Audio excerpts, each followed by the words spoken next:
Shirchoy, milliy ta'm. Buni issiq kunda muzday suvga qo'yib nima hosil bo'lishini ko'ramiz. Ismidagi nima deb o'ylaysiz? Aka o'xshaydimi, o'xshamaydimi? Bilmadim men bularni hech muzey suvga ko'rmagan ekanman lekin. Endi ko'ramiz. Eksperiment ustasizda. Muzey suvga ham bo'ladigan bo'lsa, unda zo'r bo'ladi lekin. Hadi, bismillah. Hamma gap ko'pirishda ekan.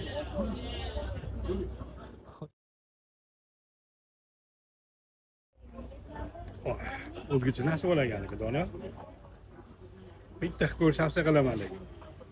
Milliy choy olasan, hop 0.5 shop turib, yarmiga. 250 grammga qilsang, vaqt cho'kki narsaga.